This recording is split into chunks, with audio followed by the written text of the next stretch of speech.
Welcome everyone to Rhizon's second session of Let's Talk. My name is Damwena Warren and I am your co-host for the evening. So a special welcome to those joining for the first. I know the information that you receive will be very resourceful and beneficial to you. So without further ado, let's talk. Okay, so this is just a short summary of what the meeting will entail.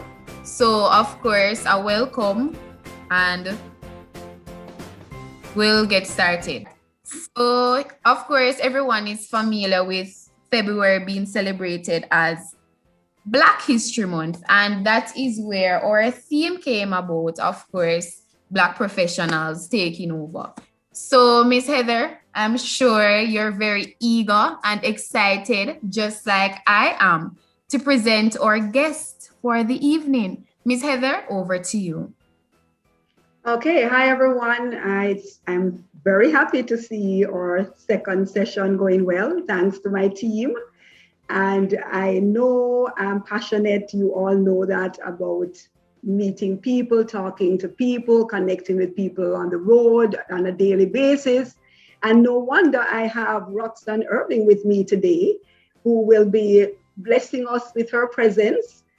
She's going to get a chance to look outside of her window.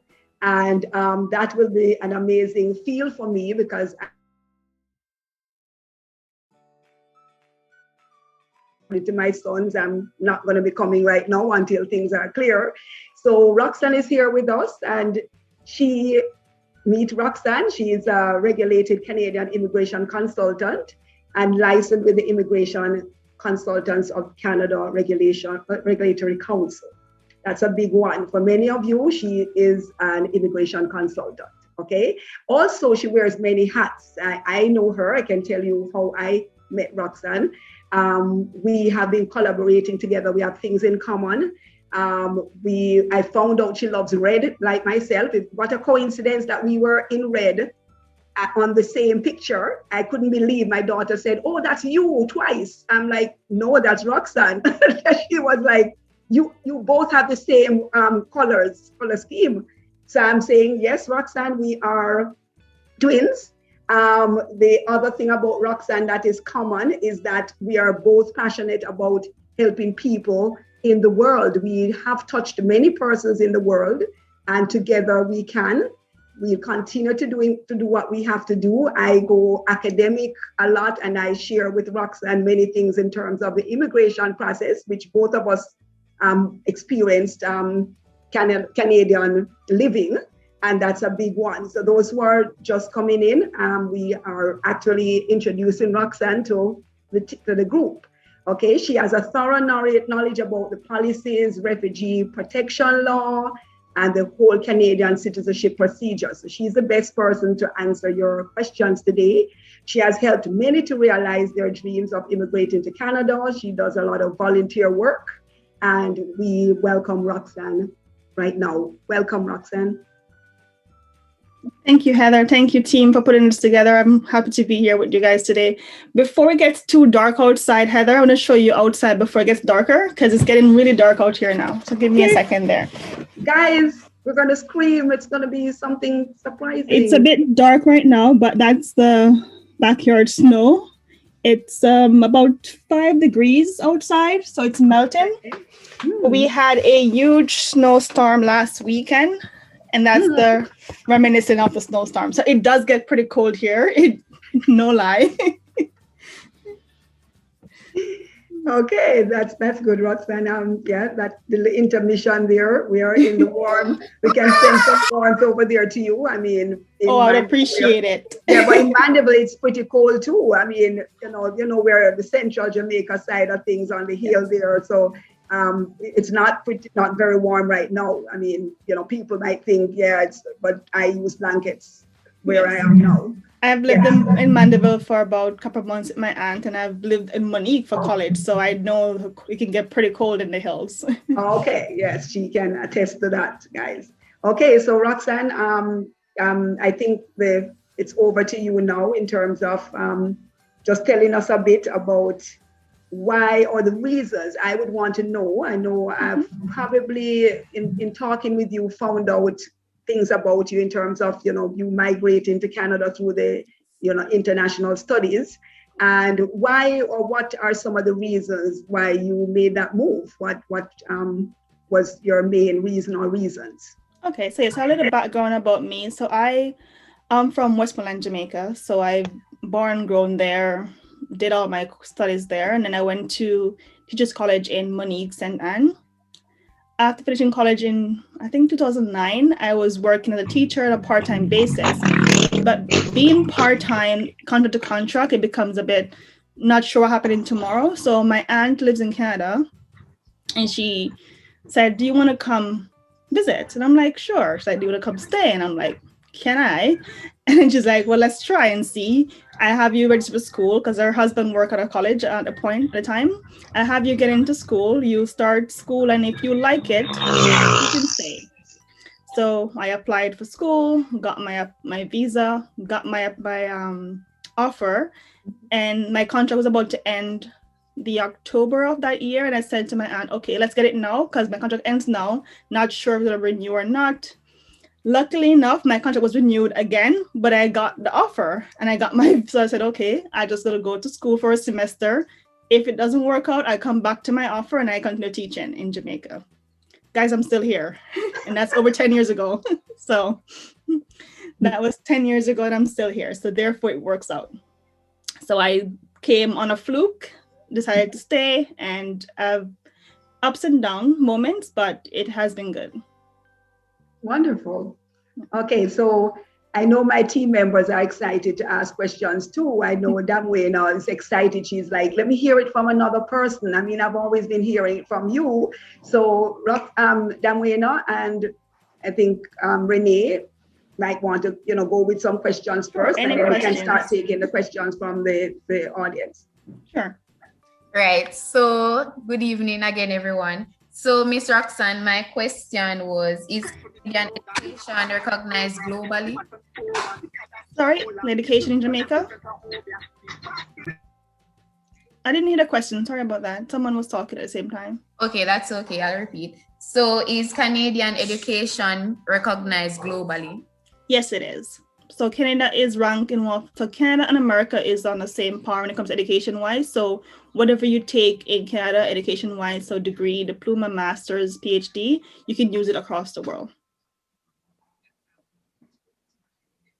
Okay. Thank you. Thank you too. Renee? Yes, miss, I'm here. What was it like when you just got there? Like, what was your first encounter? First experience, I came in dead of winter. My first landing was on January 8th. I landed in Toronto, Pearson. Now, my aunt told me, "It's gonna be cold, dress warm." Being a Jamaican, haven't been in the cold before, dress warm in Jamaica mean wear pants and a long shirt, right? So I wore a jeans pants with a lot of rips in it, so holy jeans pants, my best jeans pants. I put on a boot, which was covered, and I wore a shirt which has a sleeve to here. And I'm like, you know what? I'm just warmed. Nah. When I got here, my aunt said, "What are you wearing?" She gave me 2 sweaters, a parka winter coat, boots, socks. Like she just piled on scarves, hat, mittens. And I'm like, "Why?" She's like, "You'll see." Guys, she was right. I stepped outside to walk across the walkway to the car, and I was like, and she was like, "I told you, dress warm." So the first experience was initial shock to the system. You don't get used to it, you adapt to it. So you learn to adapt to the weather, you learn to adapt to the situations. And when it comes to school, like the being around Canadians, it is true. Being a Jamaican, you are open to diversity, right? You've seen people from all walks of life, so you know how to interact with people. Coming here for the first time, I wasn't sure how it would be in a new country. Like, how would they interact or react to someone of my color, my culture, my background? Like, how would they engage with me? surprisingly, they were welcoming. Mm-hmm. I wasn't expecting it. I was prepared for the worst, but it was a very open experience. It was a welcome experience for me. Okay. Okay, thanks. That was very cool to me. I think, Charlotte, there's a question that I think you could pose here is, concerned the fact that students who originally were planning to be in Canada without the pandemic on us, they're concerned that staying in your home country would not allow you the work opportunities that they would have got in Canada. And they're looking at it that the government is not handling those cases properly because, I mean, here they are to say, come, and or stay now. It's, it's sending many different messages. And they're saying the main aim of going was to be able to work and help themselves. Staying in Jamaica, some of them gave up their jobs, some of them took loans, whatever is the situation. And I don't know if the whole system will be, looked at, from that perspective, right? Talking on behalf of my international students here. But Heather, in that sense, though, I think what will happen, though, in that sense, is that it good and bad for some people. So if someone like the lady who have husband and kids, I didn't get her name, sorry about that. If she was studying from home, she and her husband could still keep their job and still work, and that's not paying rent. You're not paying $500 or $1,000 a month for rent, Canadian dollars. You're not buying groceries and buying winter coats and winter shoes and all that stuff right now, right? You're saving that extra expense that you'd have paid by staying in your comfort zone. So you're saving that accommodation, that living expense, and you still be able to work your small pence, whatever. It's not enough as Canadian currency, but you're still making your money there. And then when you finish your program, you can then migrate and do the full work after. Sorry, So thanks, Heather, right? but I want to extend it a little more. Thanks, Heather, for helping me out. Although I wasn't finished with, but thank you. I'm going to extend it a little more. What about those who they have, say, for instance, they had planned to be in Canada, left their job, left everything. Yes, and borrowed took out loans to pay their school fee. Hoping that when they get there, they will be working because these are plans that was in place. So and then you can't work now because of the pandemic. There's no jobs offering right now, and they don't have any job here either. And the school, for instance, the school fee is way high for the person to be able to pay that school fee in Jamaican dollars. Yes, so there's a balance. It should be a balance here. So it's like you're thinking one way and not thinking the other way. I was going to go the other direction, though, on my second point, because the other direction was that in that case, we would hope that there is something that we could pull forward, but that's why they give the option to not start. That's what their government of Canada is looking at it as this. Yes, we are giving you the option to start. Right. But you have a choice. It's not like you have to start because you have an offer. It says you can start remotely if you want to. So someone who quit ahead of time before the pandemic, which I wouldn't assume you do that, but you quit before having a study permit, which would not be advisable. Guys, do not give up sure for unsure. I did not leave my job until I got my permit. And I got my permit December 16th is when I went to the embassy, frustrated, thinking that I'm not gonna get my visa in time to go to Canada. Right.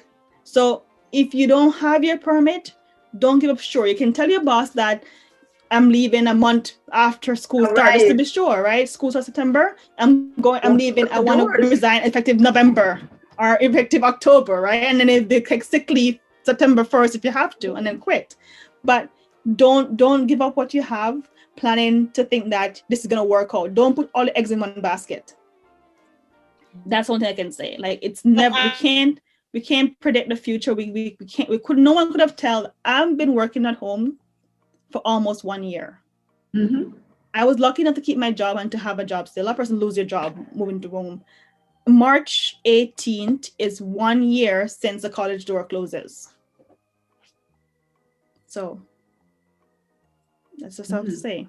No one knew it was gonna happen. They told us 2 weeks. When we left the office on the 18th, it says, actually the Friday said to us, we're gonna close for 2 weeks. So come in on the Monday and get whatever you need to work for 2 weeks. I'm like, I'm not very optimistic in some cases. I was like to my team, I'm like, you know what? Come in and get your laptop, extra monitor, keyboard, whatever you need as if you're at work. And then if 2 weeks end up being the case, so be it. If not, you're good to go. So said, so be done. 2 weeks came, they're like, well, 2 more months. 2 months came, 6 more months. And we're still here. So go ahead. Heather? Yeah. Miss Heather, some persons, they have their hand up and Renee has her hand raised. So we're going to persons that have their hand raised, and I see 5 questions in the chat so we can address everybody. Okay, perfect. Thanks. Renee, you can speak. All right, so Roxanne, someone texted me privately and asked what would happen if they cannot afford to pay for a semester? What would be the outcome, or what would happen? In what situation? Second semester, third semester, last semester? Like, were you in the journey? That would kind of help me to give you an answer. They have started, they have started, and so more than likely second to third, they're up. So they would have already started, paid the first semester, so second going down. So the school expected to have the first year coming in, because the government of Canada expected to have the first year. And this government required to have at least minimum 1 year fees. In Jamaica, we get away with only having 1 semester because Jamaicans, I don't know what government love us that much, but we always can get away with 1 semester, sometimes only deposit paid ahead of time. But the school thinks that being a government wanted to have 1 year fee, you should have 1 year fee. Now, there might be a case where you might have the 1 year fee, and when you get to Canada and you start living, things don't work the way it's supposed to work. There's no job that comes same time, you end up spending the money for accommodation. So now you end up having to use your school fee to pay your rent. In that case, I would recommend that you talk to your school, talk to your advisors, and see what they can do for you. Most cases, they might push you aside and say, I can't, but be aggressive if you have to. Like, go ahead, go push, ask somebody else. Because some cases, they might be able to help you in a sense that say, okay, apply for the scholarship or award to top in the extra. If you're only short pound laws, they might have an award for 5 bills they can give to you to cover that gap. Or it could be a case where they might recommend somebody else, a different organization, who can cover that cost for yours or help you to cover the cost. So the school itself won't really help you too much in your first year. But if you're at a second year now, you're in a third semester, then the schools will sometimes have a program where you can pay a maximum amount or a minimum amount, and then they have you pay the rest on a payment plan to a certain degree. And also they do the bursary funding. I've been at a student once who she couldn't afford it. She came and her plan was for her to get her family to pay her fees. That went through the drain. The person pulled the funding after she got here. She struggled real hard. But because she came and she expressed her need and she let somebody into her life, like she let me know her case, her story, then I was able to put her on to people who can help her. And then eventually, person I put her onto get her grants and bursaries. Their bursary schools have bursaries sometimes that they don't really promote as a bursary. It's called a need-based bursary. So if there's someone who's really in need for something, then they'll offer it to the person on an individual basis. It's not posted, it's not listed anywhere. It's just a departmental fund that they can use to help in time of need.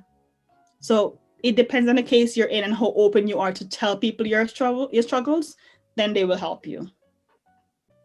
You can't really apply for a bank loan so early because you don't have much credit history, but you just use a school to help you. You just go to the school and work with them, and then they can help you. If the worst case scenario, the school can't help you, you're not worried about your status in the country. I would recommend you at least study part-time to not lose your study permit. Okay. So recommend, if you can't afford to pay next semester fee, reduce the part-time to not lose your permit. If you reduce the part-time, you become out of sync, which means taking longer to complete your program. You end up paying more money in the long run, but at the same time, you're keeping your permit active to continue studying in the country. And then as long as you don't go part-time again for the next 3 semesters, you're okay. You're still on track for your postgrad work permit because you kept yourself full-time at the end of the program. Right. That's a good one, Roxanne. Oh, bye, Jamal. Have any more questions? Okay. Bye. So Kadian is asking, so is the program, or will the program continue like next year and after? Because I've lost my job during the pandemic now and I'm on a contract at another job. I'm hoping they rehire me, but if they do, I might have to stay about 2 years and maybe I can apply probably leave of absence to start a program like this. Heather? You want that one? I can go ahead. I'm just going to say, go ahead. straight.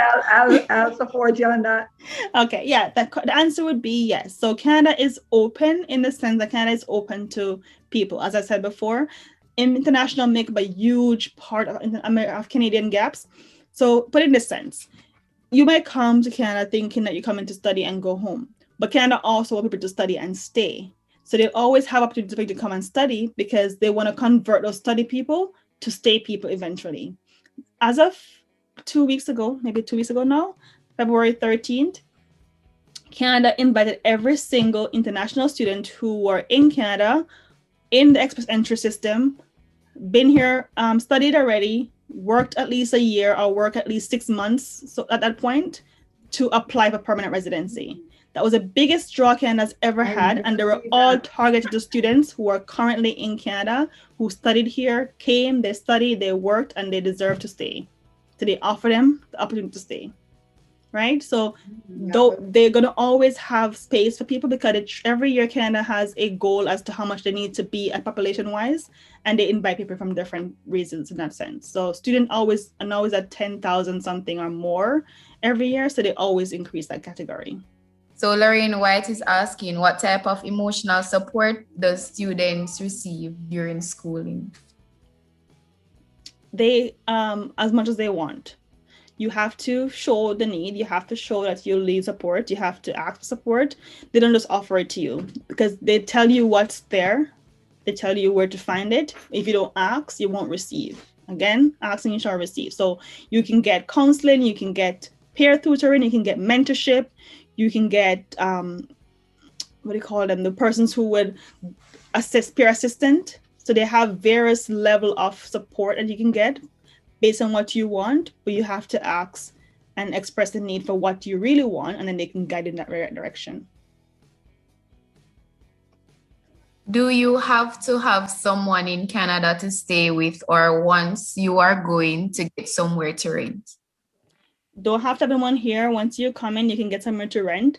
As Hedda said earlier, though, if you have someone in country you can stay with, it makes a better case for you in a sense, because you can show that, let's say, for example, you only have $50,000 to travel with, right? Tuition and extra money. And you put on your form that the fees are $10,000 per semester, that's $20,000 gone for tuition. They're going to assume that accommodation will be about $5,000. So that's $25,000 gone. That's 1 year. That's one semester. That's 1 year already, right?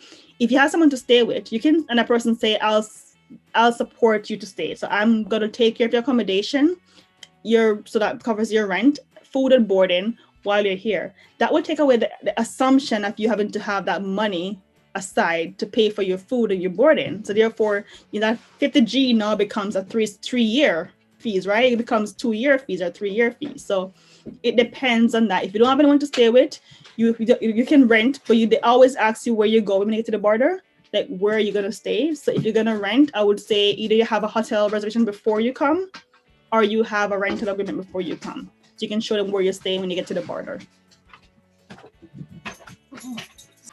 So my father travels on farm work yearly to Ontario. Is anything in that for me? Should that do farm work program himself, or do you want to do the farmer program as a person for yourself too? I'm not sure how the question is directed, but I guess you can answer in 2 ways. I'm guessing, so the person can confirm if what I'm understanding it to be is what it is. So I'm getting the feeling that the parent is on farmer program, and they want to know if there would be any benefits for them coming as a student in that regard. Do they put that on the form? What does that do in terms of RCC?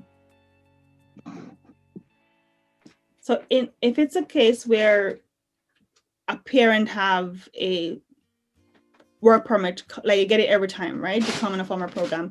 That's a temporary one, right? Temporary one. Mm-hmm. Canada do offer for those persons to stay permanently eventually too, right? If you're on a farmer program for so many years, I think 3 in, 3 out is the rule normally. But if you're here for 3 and you qualify to stay for PR, then that could convert. So they don't disadvantage somebody from coming as a student or coming as a other program because a parent came a temporary visa. They'll still open to you to come still. It's not going to be a limitation to you or any restriction. Is that kind of, I'm not sure if I answered the question. But I was just wondering if they wanted to know if there is any additional benefits to reap from that. To them. Like, I mean, yeah, in terms of they would put it on the form that they're doing that temporary or have the temporary visits to Canada or for work purposes. But probably they're wondering if they should not say anything because some people are scared to reveal some information. I'm going to address that part, Heather, in a sense. Canada, they know everything. I was about to say that. They tell everything. Exactly. They know everything. So how I put it is that if you try to say refrain from saying something or hold back information, they'll eventually catch up on the information. If it's not this per application, it's the next one or the next one or the next one. So my recommendation is that make sure if you're gonna tell a lie, keep the lie going. If you're gonna like avoid something, you gotta keep it straight because they can catch you in everything. And to say that they have this rule as a question on the form, Heather, a very key question on the form. I'm gonna give you the tip. So on the form, it's a question that says, have you ever been refused a visa to travel anywhere, right? And people always say no. They're thinking that I have never applied to Canada before. Right. Or, you know what? I applied to go to the UK, but I didn't get it. They won't know that. They won't know that. No. They share databases. They can pull from any system they want. They can put a request in and they can get anything they want from anywhere. So don't omit the truth. Put it that way. Don't omit the truth. If it's true, tell them, explain. It doesn't, those questions are disqualifier questions because most times they say yes to those questions to make you get ultimate denial. Right. However, there are cases where you said yes to the question, but if you explain what happened, then they'll consider your application. Yes. If you say no, and then they discover you were lying, then they're gonna say, well, you omitted the truth. You omit to tell us that you were denied, right? Brianna, but any cases that they feel that they need to explain, the letter of explanation would be what they use to judge your case. It's individually based. Yeah. So Brianna Butler. Oh, you can continue, Miss Roxanne. I was gonna say something that I like as an if you use a consultant or someone to apply for you, someone like me, for example, what my job is, I can't guarantee you success. I can't guarantee you're gonna give it to you. But my job, and no one can, just say that no one can, because Government of Canada has the ultimate decision in the end. Miss Heather can't give it to you. It's not her job. Her job is to get you in the right direction, like the right pathway.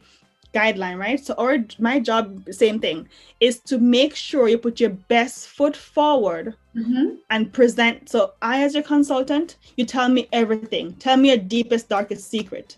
So I will know I'll use it how I need to use it. Because if I know everything, your chances, right? Exactly. If I know everything, I'll weigh the option and I'll say, you know what? I'll just modify how I write about this one. And I don't put the word for what you say, but I put it in a nicer way. That way it comes up. I'm not hiding it from them, but I'm making it sound prettier in a sense to present the best case possible, right? If it comes back to ask about it, I know all the answer. I won't be caught blindsided. I know all the details. I can always defend and say, well, this is exactly what happened. However, this is the situation that we're in. We're in this Because position when we did it, right? I've not heard this question yet, but probably I can preempt in something about denials. If you have been denied to, in visitors visa or whatever it is, to explain why you think you were denied is always something that they look forward to. I mean, not saying anything or pushing it under the table that can show that you're hiding something. Say why you think whatever and your situation changed. So that Roxanne can speak more to that. I mean, imploring on them to just say what you need to say. Exactly. And it's one thing too about denial, Heather, I could say, like, when I am pretty sure that when I did my first IRCC application to Canada, I'm pretty sure I might have said no to that question because I was thinking exactly as everyone else. I was thinking that it applies to Canada. But so I had said no, thinking that it applied to Canada visa. But when I read it after being trained and after seeing the form so often, my second form I filled, I made sure I said yes, because I knew that if they had gone back and tried to check me, they'll say, oh, you said no. Why was it no? When it's supposed to be yes, right? So next one I did, I said yes, and I put the explanation. I got denied a US visa. Doesn't matter. That's what you meant. Because it's an American visa and they can pull the record. Right. And when I realized that that's how they do it. So what I do normally is that I made sure I ask the question several times. Have you been denied a US visa, Canadian visa, UK visa, any country in the world, a visa? And I went to get my US visa when I was in Canada. Denied 3 times in Jamaica. Went to get it in Canada. And when I went to get it, the guy at the agent said to me, why were you denied? No, have you been denied before in the past? And I'm like, yes. He's like, why were you denied? I'm like, I don't know. You tell me. He's like, what do you mean? I'm like, I don't know. You tell me. He's like, but you should have known. I'm like, I'm like, all I know is that I went there 3 times and I was told no 3 times with no reason. And the last time I went there, I'm like, I'm not going to America again. Don't want to go to America. I'm only here just to get a no from you guys. And he laughed. And then he said, okay, fine. And he gave me my passport, my documents. Said, okay, your passport will be mailed to you in the next 2 weeks. See? Like, no question asked. But you didn't know. You told him the truth. You didn't know. I don't know what happened. You tell me. He's like, I don't think. Most people, though, Roxanne, are afraid to say what. Well, somebody told me because I'm a citizen, I can talk anyway. Like, I mean, which is really true. I can say, I don't know. Like, if I don't know something, I'm going to say. But people tend to think that, it's going to go against me if I say I don't know. If I'm just not sure what is going on, I don't make up a story. Yeah, don't make up a story. If you do not know, you do not know. What you can always do, if you want to know, you can ask for a depot. You can ask them to disclose your information. And Canada has this thing where they are open to disclose data. They have a free information system. So if I need to know what happened on my entire Canadian history, so I didn't know what happened from my day 1 application, I can apply to IRCC for a disclosure of my entire record. And that will include anything they pulled on me. So they pulled from the US system, from the UK system, whatever they pulled on my name or my record, it will include all the information in that disclosure. And I can request it and I can have it access. So if I get denied for something and I want to know, you know what, you denied me, but letter says financial reason or travel reason. I want to see if there's any other reason that's hidden that they didn't say in the form, right? Because they can only put 1 or 2 reasons because only there's 1 reason to deny someone. So if there's a hidden reason, I want to know what a hidden reason is. So I'm going to ask them for my detail so I can see exactly what the agent saw or what the agent read or made note of my file. So I can use that against my application next time to make sure I present a better case the next time around. Yeah. All right, guys, have you heard about our Mega Blue package? No? Okay. All right, so our Mega Blue package is where you pay $160 US for your commitment fee, and you pay a fee of $49.99 for 19 months. It was 24 months, but now we have a discount going on basically where you get 5 months free services of the career assessment, the application and study visa guidance, immigration assessment, and also accommodation seeking. So look at paying your commitment fee this way. If you don't add any credit to your phone, you don't get any service, right? So you paying the $49.99 monthly subscription will be for us to guide you through the whole process. Once you pay your commitment fee, you start the 7 steps process to Canada, right? Won't give you any more information. Sign up online, where you'll get a generated email providing you with the banking information to purchase our information video package. Once you have purchased the information video package, you will book your interview with myself and Miss Heather, where we'll discuss your Canadian options. I also see persons signing up. My phone is pinging. My phone is pinging off the hook. Thanks, guys, for signing up. I will be sure to contact you. We're located in Mandeville at James Warehouse, right beside RGD. You can call myself or Miss Heather Thane, and we'll give you directions. I'll literally run out to the entrance to meet you. I've done that before. Oh, yeah, she's done right. That. So, yeah. So, guys, once you join us and you come in and you sit and talk with us, you'll feel like you've known us forever. Because Miss Heather and myself, we make you feel at home. We make you feel like your family. And no matter what your situation is, there's always a way out. Right? So always say you come and you write your success stories. All right? So, yeah.